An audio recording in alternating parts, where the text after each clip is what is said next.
www.attableek.com, the reviver of Iman. ونعوذ بالله من شرور أنفسنا ومن سيئات أعمالنا من يهده الله فلا مضل له ومن يضلله فلا هادي له ونشهد أن لا إله إلا الله وحده لا شريك له ونشهد أن سيدنا ومولانا محمدا عبده ورسوله صلی اللہ تعالی علیہ وعلى آلہ وأصحابہ وأتباعہ وأزواجہ وذریاتہ وأہل بیتہ وأہل طاعتہ اجمعین، اما بعد۔ اعوذ باللہ من الشیطان الرجیم، بسم اللہ الرحمن الرحیم۔ الف لام میم ذلک الکتاب لا ریب فیہ ھدی للمتقین الذین یؤمنون بالغیب ویقیمون الصلاة ومما رزقناہم ینفقون والذین یؤمنون بما انزل الیک وما انزل من قبلک وبالآخرۃ ھم یوقنون۔ صدق اللہ العظیم۔ بزرگان محترم، معزز بھائیو، دوستو، عزیزو اور اپنے گھروں پر بیٹھ کر سننے والی ہماری مائیں، بہنیں اور بیٹیاں، السلام علیکم ورحمۃ اللہ وبرکاتہ۔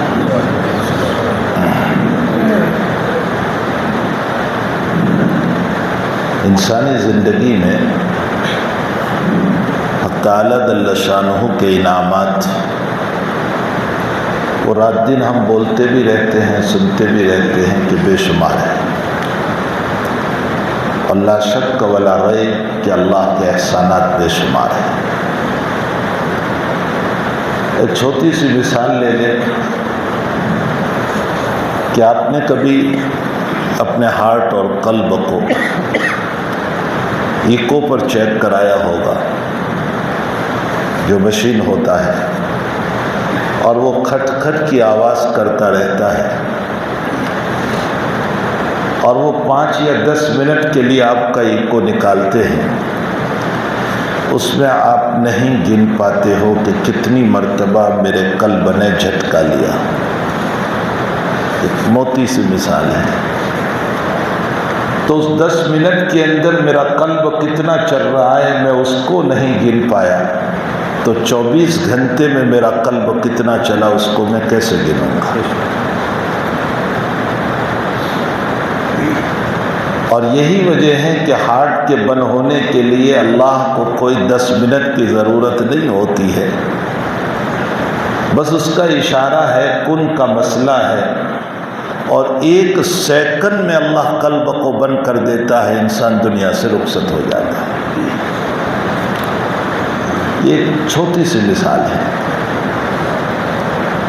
حق تعالی جل شانہ نے ہمارے بدن میں جو گردہ رکھا ہے، جس کو ہم کڈنی بولتے ہیں، یہ اتنا بڑا انعام ہے، اللہ تعالیٰ کا اتنا بڑا انعام ہے۔ اس کو کہا جاتا ہے چھنی۔ ہمارے وہاں چائے گاڑنے کے لیے چھنی ہوتی ہے، آٹے کے بھوسی کو نکالنے کے لیے چھنی ہوتی ہے، چائنی جس کو ہم بولتے ہیں۔ حق تعالیٰ نے ہماری باڈی میں چھنی رکھی ہے، کڈنی کی شکل میں، گردے کی شکل میں۔ یہ اتنی بڑی نعمت ہے کہ اس کے فیل ہونے پر سارے بدن کا نظام درہم برہم ہو جاتا ہے، اور حال میرا اور آپ کا یہ ہو جاتا ہے کہ ڈائلیسس پر چلے جاتے ہیں، چونکہ اس کا کام یہ تھا، اس کڈنی کا، کہ یہ کڈنی کچرے کو علیحدہ کرے اور اچھے مادے کو علیحدہ کر کے اس کو ہارٹ کو دے۔ اسی لیے امام غزالی نے اس کا نام رکھا ہے طباخ۔ طباخ کا معنی پکانے والا۔ کڈنی کا کام ہوتا ہے پکانا، اور پکا کر کے فضلات کو دوسرے راستے پر نکال دیتی ہے اور اچھے مادے کو الگ راستے پر نکال دیتی ہے۔ جب یہ کام کرنا چھوڑ دیتی ہے تو ہمارے خون کی صفائی کے لیے باہر کا مشین رکھنا پڑتا ہے، اور وہ باہر کا مشین کما حق کہوں نہیں کر پاتا جو اللہ کا مشین کرتا ہے۔ آپ اس سے انداز لگائیں کہ ایک چھوٹی سی ہے، حق تعالیٰ نے کتنی بڑی اس کو نعمت بنایا ہے۔ یہ وقت نہیں ہے ورنہ میں ان ساری نعمتوں کو گنواتا چلتا جو رب کریم نے ہمارے بدن میں رکھی ہے۔ انہی نعمتوں کو میں اور آپ ہم گننا چاہیں تو نہیں گن سکتے، تو باہر کی نعمت تو کون گن پاتا ہے، اس کو کون شمار کر سکتا؟ اسی کو فرمایا وَإِن تَعُدُّوا نِعْمَةَ اللَّهِ لَا تُحْصُوهَا، اگر تم اللہ کی نعمتوں کو گننا چاہو تو نہیں گن سکتے ہو۔ امام بخاری رضی اللہ تعالیٰ عنہ نے بخاری شریف میں وَفِي أَنفُسِكُمْ أَفَلَا تُبْصِرُونَ کی تفسیر میں ایک مثال دی، اور بہت پیاری مثال دی کہ کھانے اور پینے کے لیے اللہ نے ایک راستہ بنایا، لیکن بدن سے نکالنے کے لیے دو راستے بنائے، پانی کا الگ اور فضلات کا الگ۔ فرمایا یہاں سوال یہ ہوتا ہے کہ جب کھانے پینے کا راستہ ایک ہے تو نکالنے کا بھی ایک ہی راستہ ہونا چاہیے تھا، دو کیوں بنایا؟ امام بخاری رضی اللہ تعالیٰ عنہ فرماتے ہیں کتاب التفسیر میں کہ اگر اللہ نکالنے کے لیے بھی ایک راستہ بناتا تو چونکہ وہ موتی نجاست کے نکلنے کے لیے بنتا تو لکوڈ ہر وقت نکلتا رہتا، یہ بندہ کبھی پاک نہیں ہو سکتا تھا، اور اللہ اپنے بندے کو پاک رکھنا چاہتے تھے، اس لیے دو راستے بنائے۔ اب دیکھ لیں یہ تعالیٰ کی نعمت تو ہم دیکھیں، اسی کو فرماتے ہیں کہ وفی انفسکم، تیری ذات میں غور کر، تجھے رب نظر آئے گا، خالق نظر آئے گا۔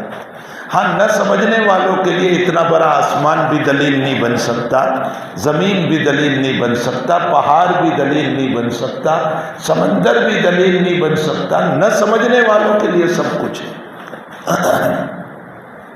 لیکن سمجھنے والوں کے لیے چھوٹی چھوٹی اللہ کی نعمتیں بھی یہ ایمان کا ذریعہ بن جاتی ہے۔ اب دیکھیں کہ انسان جب لقمہ اٹھا کر کے کھاتا ہے تو ہمارے بس میں لقمہ بنانا، نوالا بنانا، منہ میں رکھنا، چبانا، اس سے آگے جب ہم نیچے اتار رہے ہیں یہ ہمارے بس میں نہیں۔ آگے دو نلکیاں چلتی، ایک سانس کی اور ایک کھانے کی۔ اگر ایک دانہ بھی سانس کی نلی میں چلا جائے ہمیں کھانسی شروع ہو جائے، ہم فوراً کہتے ہیں پانی لاؤ۔ آخر وہ کون ذات ہے کہ جو سانس کی نلی سے بچا کر ہمارے لقمے کو کھانے کی نلی میں اتارتا ہے؟ اگر انسان اسی پر غور کر لے تو اللہ سمجھ میں آ جاتا ہے۔ ایسے کامن دلائل دیے ہیں، اور اسی لیے علامہ ابن کثیر رحمۃ اللہ علیہ نے لکھا ہے کہ تعالیٰ جل شانہ و من والہ نے ہمیں ربوبیت کو سمجھانے کے لیے، اللہ ہے اس کو سمجھانے کے لیے آسمان کے اوپر کی دلیلیں نہیں دی، اس لیے کہ آسمان کے اوپر کی دلیلیں سمجھ میں ہم نے دیکھا ہی نہیں ہے تو کیا سمجھ میں آئے گا؟ جو چیز ہم نے دیکھی نہیں اس سے کیسے اللہ سمجھائے گا؟ فرمایا آسمان کے نیچے اور زمین کے اوپر کے دلائل دیے تاکہ بندہ اس کو دیکھ کر کے اپنے اللہ کو سمجھ سکے۔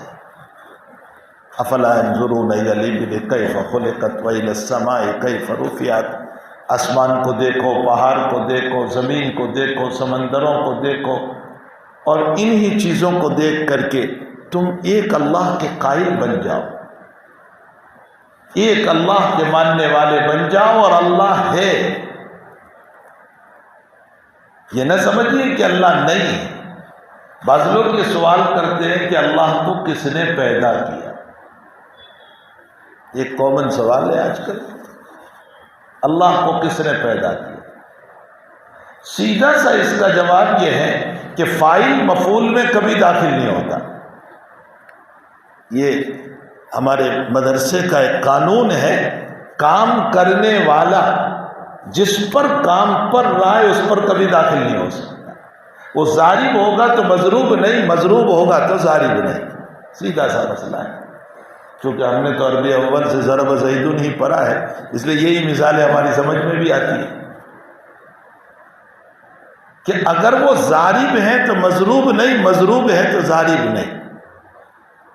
فاعل کبھی بھی کرنے والا، کریٹر یوں کہہ لیجئے، تو ماشاءاللہ انگلش دان لوگ ہیں نا، کریٹر کبھی بھی اس فعل میں داخل نہیں ہوتا ہے۔ کمپیوٹر کا بنانے والا کمپیوٹر میں داخل نہیں ہوتا ہے، وہ خارج ہے۔ تو کائنات کا بنانے والا وہ خالق ہے، اگر اس کو کسی نے پیدا کیا تو وہ مخلوق ہے، اور وہ مخلوق ہو نہیں سکتا، وہ خالق ہے۔ اور اگر مان لو کہ اس اللہ کو کسی نے پیدا کیا تو پھر اس کے لیے ایک اللہ ماننا پڑے گا، پھر اس کا ایک خالق ماننا پڑے گا، پھر اس کا ایک خالق ماننا پڑے گا۔ کہیں جا کر کے تو گاڑی رکے گی ہماری، آخری خدا تو کوئی ماننا پڑے گا۔ تو جب تم کسی آخری حد پر جا کر کے اس کو خالق مان رہے ہو، یہ کہہ رہے ہو کہ اس کا پیدا کرنے والا کوئی نہیں، تو ہم یہ کہتے ہیں کہ یہی وہ اللہ ہے جس کو پیدا کرنے والا کوئی نہیں، یہی وہ خالق ہے۔ بعض نحویوں کی بخشش اس پر ہو گئی ہے، بعض نحویوں کی، امام النحو تھے اور ان کی موت ہوئی، ان کی وفات ہوئی۔ کسی نے ان کو خواب میں پوچھا کہ کیا حالات ہوئے تمہارے؟ فرمایا کہ ایک مسئلے پر اللہ نے میری بخشش کر دی۔ فرمایا کیا مسئلے پر؟ فرمایا تو نے میرے نام کی اتنی عزت کی کہ اس کو عارف المعارف قرار دیا، اللہ کو، یعنی ایسا بلند و بالا نام کہ اس نام میں کوئی شریک ہو ہی نہیں سکتا۔ اسی لیے سارے لوگوں نے اپنے معبودوں کا نام الہ تو رکھا، اللہ کسی نے نہیں رکھا۔ الہ رکھا ہے، اللہ کسی نے نہیں۔ فرعون نے رب کا لفظ تو کہا، اللہ کا لفظ نہیں بولا، اور مشرکین مکہ نے اپنے معبودوں کو الہ کہا، اللہ نہیں کہا۔ اللہ وہ لفظ ہے جو دنیا میں نان مسلم نے بھی کبھی نہیں رکھا۔ اتنا ٹاپ لیول کا یہ نام ہے، اتنا بلند و بالا نام ہے کہ اس کو عارف المعارف کہا جاتا ہے۔ فرمایا تو نے میرے نام کا احترام کیا، اسی پر میں تجھے معاف کر دیتا ہوں۔ اب انداز لگائیں کہ تعالی جل شانہ کا نام، اس کی توحید کو بیان کرنا اس وقت ہمیں بہت ضروری ہے، اس لیے کہ ہمارے جوان ان ظاہری اور سطحی سوالوں کے اندر پڑھ کر اپنے اللہ کے باب میں شک میں پڑ رہے ہیں۔ کسی صاحب نے سوال کیا کہ کیا اللہ اپنے جیسا اللہ پیدا کر سکتا ہے؟ جواب یہ ہے کہ ہاں کر سکتا ہے۔ آپ پھرک جاؤ گے کہ کیا بات ہے؟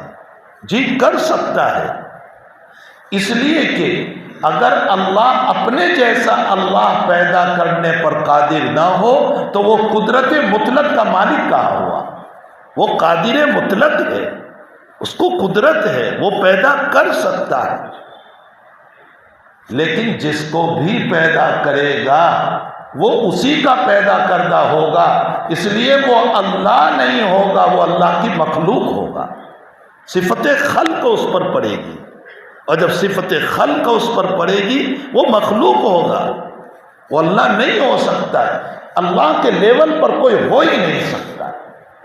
اللہ بلند و بالا ہے، اس کا کوئی شریک نہیں، اس کا کوئی پارٹنر نہیں، ذات میں بھی وہ واحد ہے اور صفات میں بھی وہ واحد ہے۔ یہی وہ توحید ہے جس توحید کو اس فتنے کے زمانے میں ہمیں مضبوط پکڑنا ہے۔ اگر ہم نے اس توحید کے پرچم کو اور اس توحید کے عقیدے کو مضبوطی سے نہیں پکڑا تو یاد رکھو ایک وقت آئے گا کہ ہمارے دلوں سے ایمان نکل چکا ہوگا۔ اس لیے ہمیں اپنی توحید کو پڑھنا ہے، پڑھانا ہے، اپنے بچوں کے دلوں میں اللہ کی وحدانیت کو بٹھانا ہے، اور محمد الرسول اللہ صلی اللہ تعالی علیہ وسلم کی رسالت کو اور ختم نبوت کو، اور آپ خاتم النبیین ہیں، ان چیزوں کو ہمارے بچوں کے دلوں میں بٹھانا ہے، اس لیے کہ چٹنی روٹی پر زندگی گزر سکتی ہے لیکن بغیر ایمان کے نہیں گزر سکتی۔ ساری دنیا آپ کما لو، دنیا کمانے سے شریعت نے کبھی منع بھی نہیں کیا، اور جو لوگ یہ تقریر کر دیتے ہیں دنیا بری ہے، دنیا بری ہے، دنیا بری ہے، یہ غلط تقریر ہے۔ اگر دنیا بری ہوتی تو ایک صحابی رضی اللہ تعالیٰ عنہ ہے، حضور پاک صلی اللہ علیہ وسلم کے پاس ان کی والدہ ان کو لے کر کے آئی، فرمایا یا رسول اللہ میرے بیٹے کو خود دعا دے دیجئے۔ حضرت نے ان کی دنیا بننے کی دعا دی۔ دنیا بری ہوتی تو دنیا کی دعا کیوں دیتے؟ بخاری شریف کتاب البیوع میں ہے، عبداللہ ابن عمر کا گزر اس صحابی کے اوپر سے ہوا، وہ مارکیٹ میں تجارت کر رہے تھے، ان سے کہا یار مجھے بھی پارٹنر بنا لو، اس لیے کہ تم تو مٹی کو ہاتھ لگاتے ہو تو سونا بن جاتا ہے، مجھے بھی پارٹنر بنا لو۔ حضرت انس کی والدہ ام سلیم رضی اللہ تعالیٰ عنہ حضرت انس کو لے گئی اور فرمایا یا رسول اللہ یہ خدیم ہے، چھوٹا سا بچہ ہے، خادم ہے آپ کا، اس کے لیے کچھ دعا کر دیجئے۔ حضرت نے جو دو دعا فرمائی ہے نا اس میں جنت کا کوئی تذکرہ نہیں۔ حضرت نے دعا فرمائی اے اللہ میرے انس کو خوب مال عطا فرما اور میرے انس کو خوب اولاد عطا فرما۔ مال کی دعا دی، اولاد کی دعا دی۔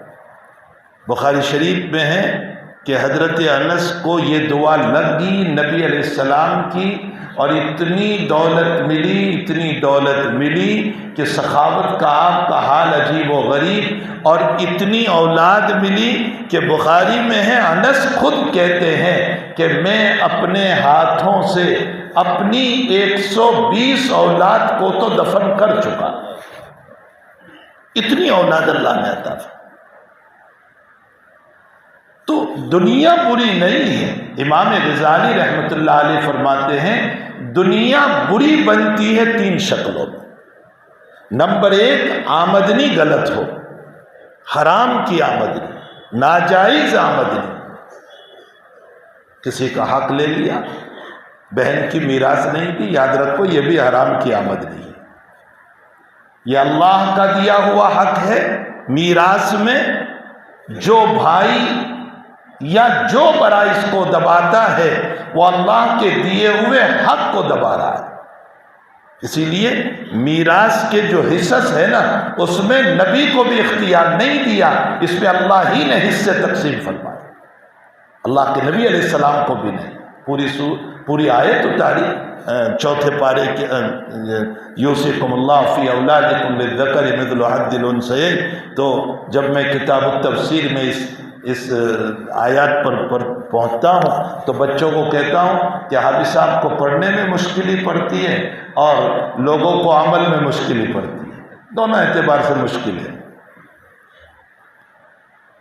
لوگوں کو عمل کرنے کے اعتبار سے یہ آیت مشکل ہے کہ میراث نہیں دیتے، یہ حرام کا مال ہے، اس کو ادا کر دو۔ ادوا حقہ وحقنا علی اللہ۔ حضور پاک صلی اللہ علیہ وسلم نے ہمیں ایک اصول بتایا، لوگوں کے حق ادا کر دو، اپنا حق اللہ سے مانگو۔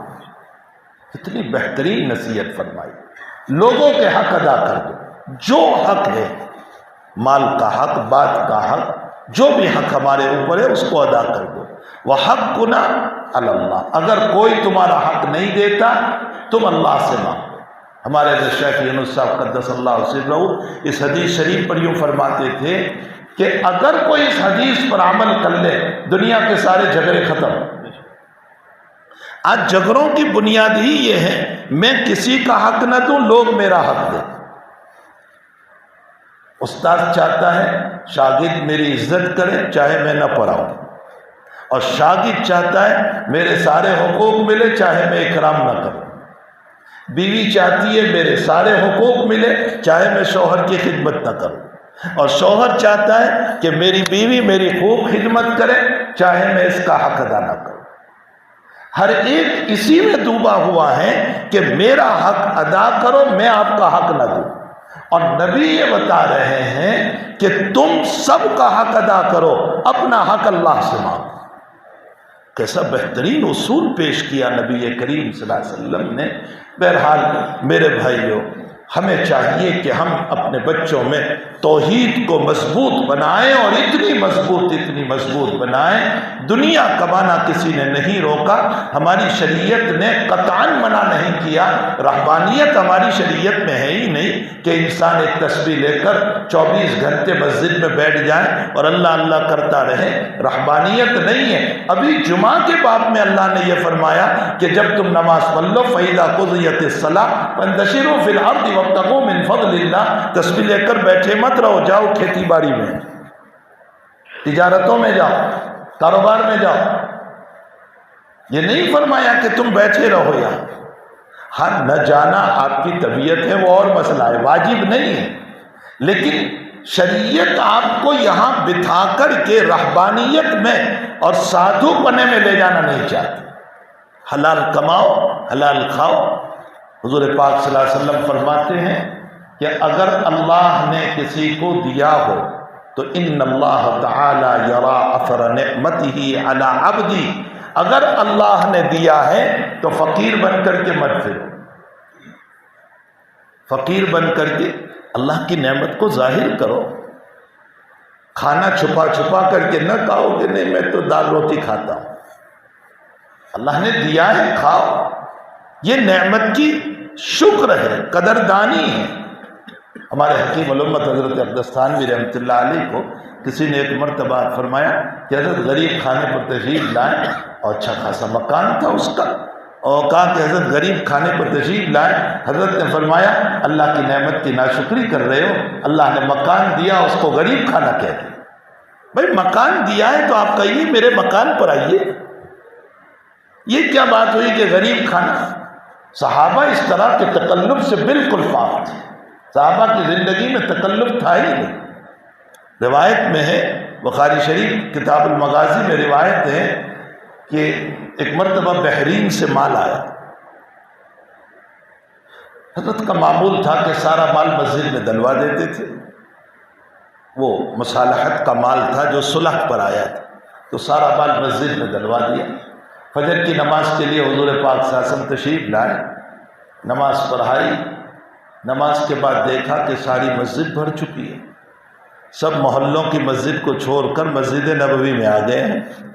تو حضرت ہنس پڑے اور ہنس کر کے فرمایا کہ شاید تم لوگوں کو پتہ چل چکا ہے کہ مال آیا ہوا ہے۔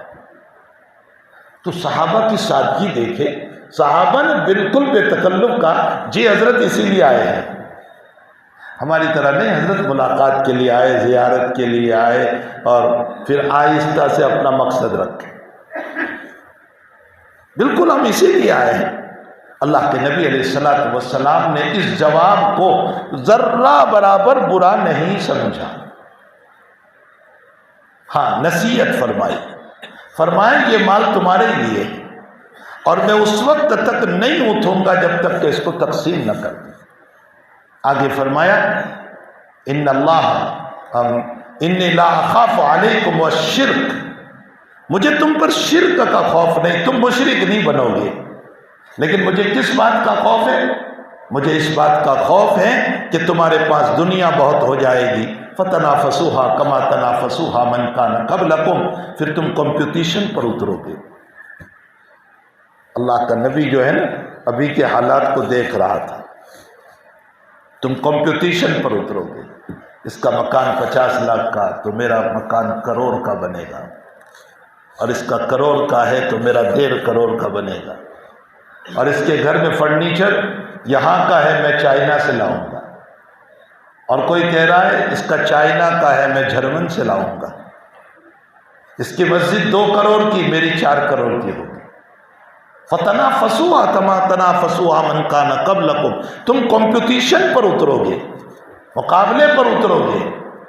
فَتُهْلِكُكُمْ كَمَا أَهْلَكَتْ مَنْ كَانَ قَبْلَكُمْ، پھر اللہ انہی دولتوں کے نقشے میں تمہیں ایسے ہلاک کرے گا جیسے اگلی قوموں کو اللہ نے ہلاک کر دیا۔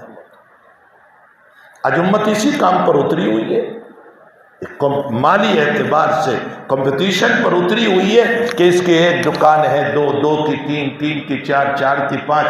اسی لیے قربان جائیے رسول اللہ صلی اللہ علیہ وسلم کے الفاظ بھی ایسے ہوتے۔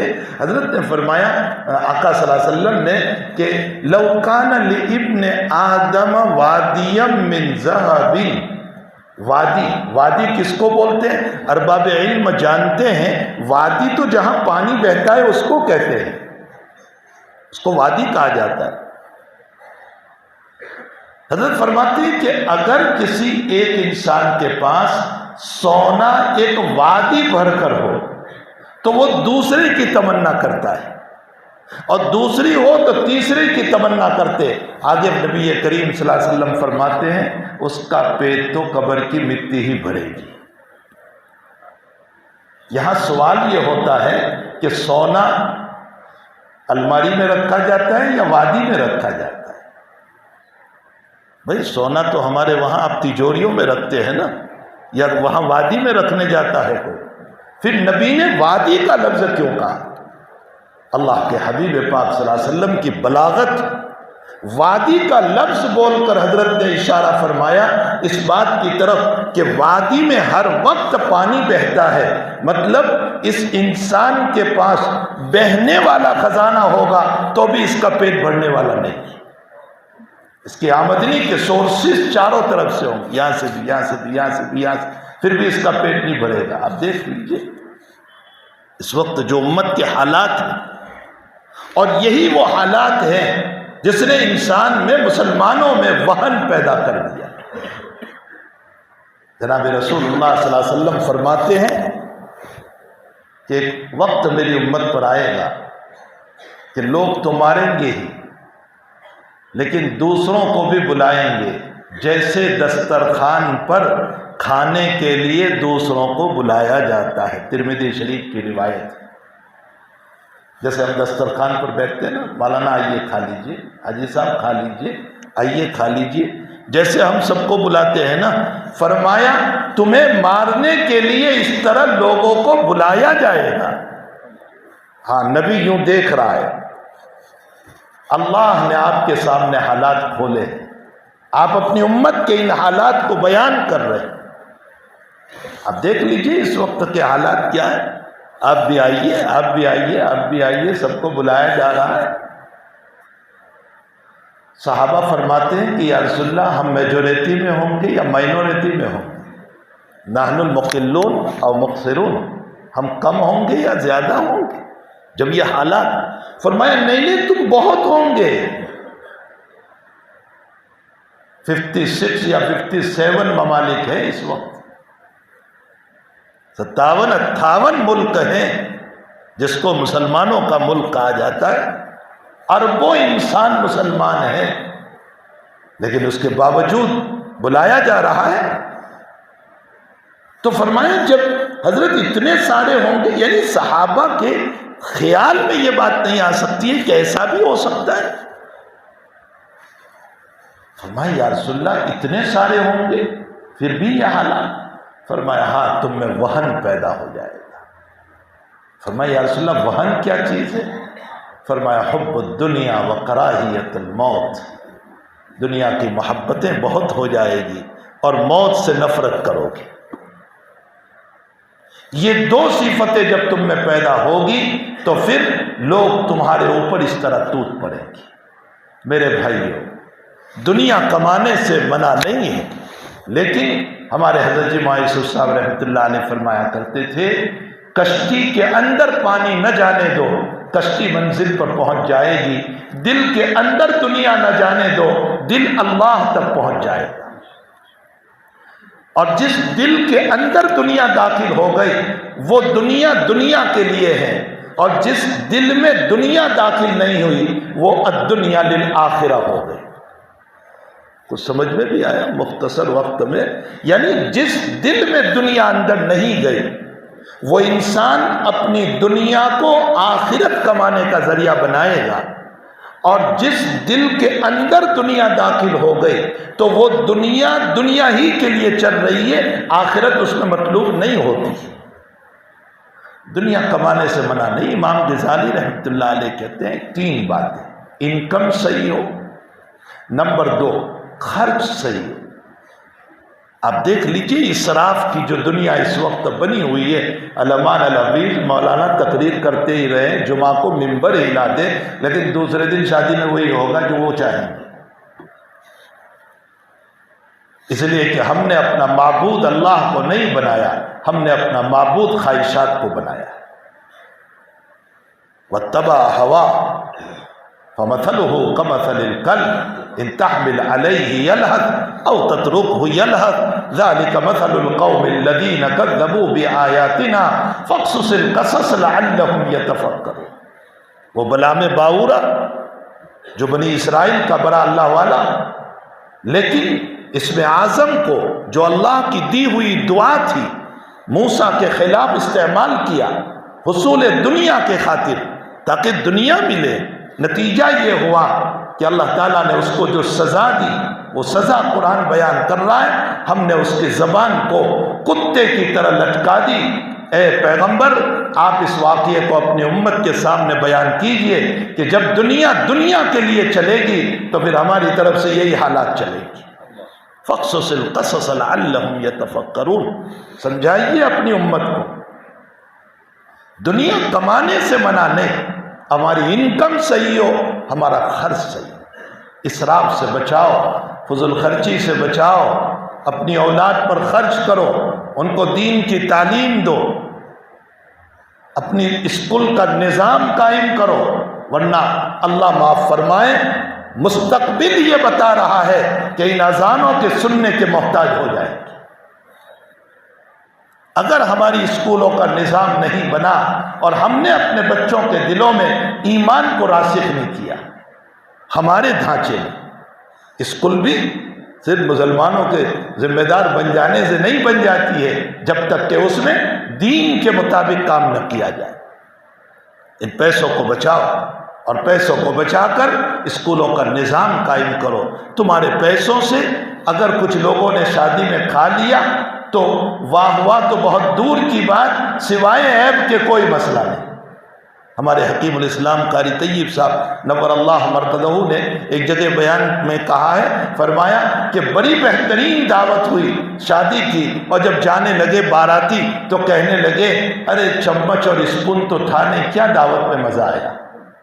عیب نکالیں گے اور نکالیں گے، اس عیب کے بجائے کہ اس کو اچھا لگے یا اس کو برا لگے، چھوڑیے ان چیزوں کو اور اپنے پیسوں کو بچا کر اپنی نسلوں پر استعمال کریں، ان کے دین پر، ان کے قرآن پر، ان کے عقائد پر، اس پر استعمال کریں۔ اسی لیے ہماری دعوت کے 6 صفات میں بھی پہلی صفت جو ہے وہ لا الہ الا اللہ، اسی پر محنت، اسی پر یہ بنے گا تو نماز بنے گی نا، یہ بنے گا تو علم و ذکر کا مسئلہ بھی ہوگا، یہ بنے گا تو اکرام مسلم کا۔ جب ایمان ہی نہیں بنا ہے تو یہ کیسے اکرام کرے گا؟ نماز کیسے صحیح ہوگی؟ علم کیسے آئے گا؟ ذکر کیسے ہوگا؟ تو میرے بھائیوں، ہمیں اپنی اولاد کی فکر کرنا ہے۔ حضرت یعقوب علیہ نبینا علیہ السلام کی وفات کا وقت جب قریب ہوا تو ساری اولاد کو بلایا، اس میں ایک نبی بھی ہے یوسف علیہ السلام، اور حضرت پوچھ رہے ہیں یعقوب علیہ السلام اپنی وفات سے پہلے ما تعبدون من بعدی، میرے بعد کس کی عبادت کرو گے؟ اپنی اولاد کو پوچھ رہے ہیں۔ یہ نہیں کہا میراث کیسے تقسیم کرو گے، حصے کیسے تقسیم کرو گے، یہ نہیں کہا، یہ پوچھ رہے ہیں کہ میرے بعد عبادت کس کی کرو گے؟ پوچھنے والا بھی نبی اور جن کو پوچھا جا رہا ہے ان میں ایک نبی ہے یوسف علیہ السلام، اور باقی اولیاء ہیں، باقی بیٹے اولیاء ہیں، اور یعقوب علیہ السلام ان کو پوچھ رہا ہے، ان کو پوچھ رہے ہیں کیا کبھی یوسف کے باپ میں یہ شبہ ہو سکتا تھا کہ وہ شرک کریں گے؟ الیاذ باللہ ثم الیاذ باللہ۔ قرآن اس واقعے کو نقل کر کے مجھے اور آپ کو یہ بتا رہا ہے، کیا ضرورت پڑی کہ قرآن اس کو نقل کرے؟ ہم کو یہ سکھا رہا ہے اپنی اولاد کی ایمان کی فکر کرو، اولاد نے کیا جواب دیا؟ نعبد الہک و الہ آبائک ابراہیم و اسماعیل و اسحاق الہا واحدا۔ ابا جی آپ اطمینان سے دنیا سے تشریف لے جائیں، فکر نہ فرمائیں، ہم انشاءاللہ تعالی اس اللہ کی عبادت کریں گے اس کی ابراہیم علیہ السلام نے عبادت کی، اسحاق علیہ السلام نے کی، اسماعیل علیہ السلام نے کی، اور آپ نے جس اللہ کی عبادت۔ یہ ہے ایمان، توحید کی فکر، یہ ہمارے لیے بہت ضروری ہے۔ میرے بھائیوں، اپنی اولاد کی مستقبل ان کو ارتداد سے بچانا ہے، ردت سے بچانا ہے، ایمان پر ان کو مضبوط بنانا ہے، اور اگر ہمارے حالات اسی طرح چلتے رہے، بس سنا انسنا اور عمل کیا نہیں کیا، کچھ ادھر چلے گئے کچھ ادھر چلے گئے، ادخلوا فی السلم کافہ پر عمل نہیں کیا، مکمل ایمان میں داخل نہیں ہوئے، نفس کا کہا اچھا لگا تو اس پر عمل کر لیا، اور جو سمجھ میں نہیں آیا اس کو چھوڑ دیا، اگر دین اسی طرح ہم کرتے رہے تو پھر یاد رکھو حق تعالی جو ہے وہ کسی کا رشتہ دار نہیں ہے، وہ حالات اتارے گا اور اتار رہا ہے۔ بس میں مختصر اشارہ کر کے تفصیلی ناقابل بزرگوں سے پوچھ لینا۔ سورہ بنی اسرائیل میں اللہ تعالیٰ نے فرمایا وَقَضَيْنَا إِلَىٰ بَنِي إِسْرَائِيلَ لَتُفْسِدُنَّ فِي الْأَرْضِ وَلَتَعْلُنَّ عُلُوًّا كَبِيرًا فَإِذَا جَاءَ وَعْدُ أُولَاهُمَا جَعَلْنَا، پوری یہ دو آیات کے اندر جس نقشے کو اللہ نے کھینچا ہے، فرمایا بنی اسرائیل کو کہ تم 2 مرتبہ اس زمین پر فساد کرو گے، اور کیا انہوں نے فساد، فرمایا وَلَتَعْلُنَّ، اور میں تم پر جو ہے ظالموں کو مسلط کروں گا۔ ایک مرتبہ جب فساد ہوا تو اب تعالیٰ نے بخت نصر کو مسلط کیا، بڑا ظالم بادشاہ، تباہ و برباد کر دیا، اینٹ سے اینٹ بجا دی، بیت المقدس توڑ دیا، ان کے گھروں میں گھس کر کے سب کو قتل کر کے ان کی بیٹیوں کو بیویوں کو باندیا بنا کر کے لے گیا۔ 100 سال گزرے، کچھ دین پر چلنے لگے، پھر اللہ نے فرمایا اب بھی تم فساد کرو گے، پھر میں مسلط کروں گا، اللہ کو کسی سے رشتہ داری نہیں ہے، پھر فساد کیا تو اب تعالیٰ جل شانہ نے تیتوس کو مقرر کیا، اس نے پھر اسی طرح کا ظلم کیا اور بیت المقدس کو توڑ پھوڑ کر کے رکھ دیا، اور ان کے گھروں کو بھی تباہ و برباد کر کے رکھ دیا۔ وہ کس کی اولاد تھی؟ وہ اولاد تھی انبیاء بنی اسرائیل کی، وہ یعقوب علیہ السلام کی اولاد تھی، وہ اسحاق علیہ السلام کی اولاد تھی، وہ ابراہیم کی اولاد تھی۔ اولاد انبیاء ہوتے ہوئے شریعت کو چھوڑا، اللہ نے حالات کو اتارے ہیں۔ ہم محمد الرسول اللہ کے امتی ہیں، ہر وقت دعویٰ کر رہے ہیں نبی کے امتی، نبی کے امتی، نبی کے امتی، لیکن ایک طرف دعویٰ ہے نبی کے امتی ہونے کا، میرے جوان کے بال دیکھو تو نبی کی بغاوت پر ہے، میرے جوان کا لباس دیکھو نبی کی بغاوت پر ہے، میری بیٹی کا لباس دیکھو نبی کی بغاوت پر ہے، اس کے طور و طریق دیکھو نبی کی بغاوت پر ہے، اس کی نماز دیکھو سنت کے خلاف ہے۔ ادھر دعویٰ نبی کریم صلی اللہ علیہ وسلم کا، ادھر بال، زندگی، لباس، طور و طریق، زبان، یہ سب بتا رہا ہے کہ ہمارا دعویٰ غلط ہے۔ خوب یاد رکھے میرے بھائیوں، خوب یاد رکھے، جس اللہ نے بنی اسرائیل پر حالات اتارے وہ اس امت پر بھی اتارے گا۔ اللہ ہماری حفاظت فرمائے۔ یہ واقعات جو قرآن بیان کر رہا ہے وہ ایسے ہی نہیں بیان کر رہا ہے، وہ دلچسپیوں کے لیے نہیں بیان کر رہا ہے، وہ ٹائم پاس کے لیے نہیں بیان کر رہا ہے، وہ میری اور آپ کی تربیت کے لیے بیان کر رہا ہے، میری اور آپ کی اصلاح کے لیے بیان کر رہا ہے، تاکہ ہم اپنے آپ کی اصلاح کریں۔ اور میں نے ابھی کل ایک جگہ بیان میں کہا کہ یاد رکھیں جن ایکٹروں کے طرز پر یا جن کھلاڑیوں کے طرز پر میرا جوان جو بال کٹوا رہا ہے، وہ قیامت کے دن نہ کھلاڑی میرا ہاتھ پکڑے گا نہ ایکٹر میرا ہاتھ پکڑے گا، اگر رہائی چاہتے ہیں تو محمد الرسول اللہ ہاتھ پکڑے گا۔ تو جو نبی ہاتھ پکڑنے والا ہے اس کا طریقہ اپنایا جائے، اس کی زندگی اپنائی جائے، اس کی سنتوں پر چلا جائے، اس کی باتوں کو مانا جائے، اس نے جیسے کہا ویسے زندگی گزاری جائے۔ اگر آج بھی یہ امت سنت پر آ جائے، اللہ کہتا ہے میں 2 چیزیں عطا کروں گا۔ کون کون سی؟ یحببکم اللہ ویغفر لکم، مغفرت بھی دوں گا اور محبت بھی کروں گا۔ اللہ کہہ رہا ہے یحببکم اللہ ویغفر، مغفرت بھی دوں گا، محبت، اللہ محبت کرنے پر آ جائے تو ہے کوئی دنیا میں جو آپ کو آنکھیں بتا دے؟ اللہ کے محبوب بننا چاہتے ہیں، محمد الرسول اللہ صلی اللہ علیہ وسلم کے طریق پر آ جائیں، حق تعالیٰ جل شانہ و من والہ ہمیں صحیح معنی میں سنت رسول صلی اللہ علیہ وسلم پر عمل کرنے کی توفیق عطا فرمائے۔ اسی مناسبت سے میں نے آیت بھی پڑھی تھی، اللہ قرآن کریم کی، مجھے تو کچھ حفظ پر بات کرنا تھا، ذالک الکتاب لا ریب فیہ، لیکن یہ کچھ کام کی باتیں ہو گئی اور میں بہت لمبے سفر سے آ رہا ہوں، رات 12 بجے چلا ہوں تو یہاں پہنچا ہوں ابھی، پوری رات کی بیداری کر کے۔ تو بہرحال جو کچھ باتیں ہوئی اللہ مجھے بھی توفیق دے، آپ کو بھی توفیق دے۔ ماشاءاللہ آپ کے وہاں درجہ حفظ چل رہا ہے، یہ علماء کرام جو بچوں پر محنت کر رہے ہیں، حافظ قرآن بنا رہے ہیں، یہ بہت بڑی دولت ہے۔ حق تعالیٰ جل شانہ جن کے بچوں کو یہ دولت دے دیتا ہے، سمجھ لیجئے کہ بہت بڑا انعام مل چکا ہے، صدقہ جاریہ ہے، آخرت میں رہائی کا ذریعہ ہے۔ ابو طلحہ رضی اللہ تعالیٰ عنہ جو ہے گھر میں تشریف لائے، بچے کا انتقال ہوا، پھر بھی بیوی نے بلایا اور فجر میں سارا واقعہ ذکر کیا۔ حضور نے دعا دی، اللہ تمہارے آج کی رات کی ملاقات سے تمہیں لڑکا عطا کرے اور اللہ اس کو حافظ قرآن بنائے، یہ دعا دی۔ تو اس سے بہتر بھی کوئی دعا ہوتی تو نبی دیتا یا نہیں؟ یہ حفظ قرآن کی کیوں دعا دی؟ معلوم ہوتا ہے حفظ قرآن بہت بڑی دولت ہے، اور نبی کی دعا لگ گئی، ابو طلحہ کو لڑکا پیدا ہوا، وہ حافظ قرآن بنا، پھر اس لڑکے کو 8 لڑکے پیدا ہوئے، یہ بخاری شریف کتاب التفسیر میں ہے، اور 8 لڑکے پیدا ہوئے اور وہ 8 کے 8 بھی حافظ بنے۔ تو حفظ قرآن بہت بڑی دولت ہے۔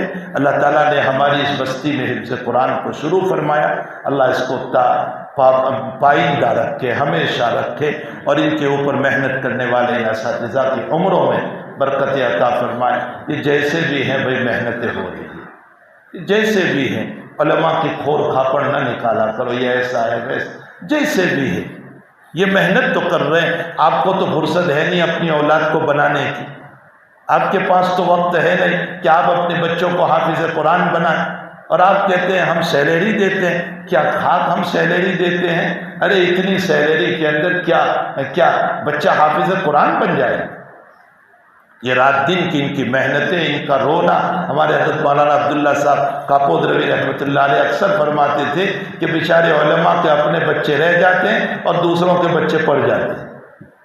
عمومی ایسا ہوتا ہے کہ ہمارے اپنے بچے رہ جاتے اور دوسروں کے، اس لیے کہ ان عالموں کو بچوں کو بنانے کی فکر ہے تو سب کے بچوں کے بنانے کی فکر میں لگے ہوئے ہوتے ہیں۔ بہرحال یہ جیسے بھی ہیں اس زمانے میں علماء جس انداز سے کام کر رہے ہیں، ان کی قدر کرنی چاہیے اور ان کو محبت کی نظر سے دیکھنا چاہیے، ان کو عزت کی نظر سے دیکھنا چاہیے، ان کا تعاون کرنا چاہیے، اور تعاون بھی ایسا جو احسان جتانے والا نہ ہو، کہ اپنا احسان ان پر نہ جتائیں، ان کا احسان مانیں کہ ہماری آخرت تیار کر رہے ہیں، ہمارے بچوں کو بنا رہے ہیں۔ اللہ توفیق عطا فرمائے۔ وصلی اللہ علی النبی الکریم۔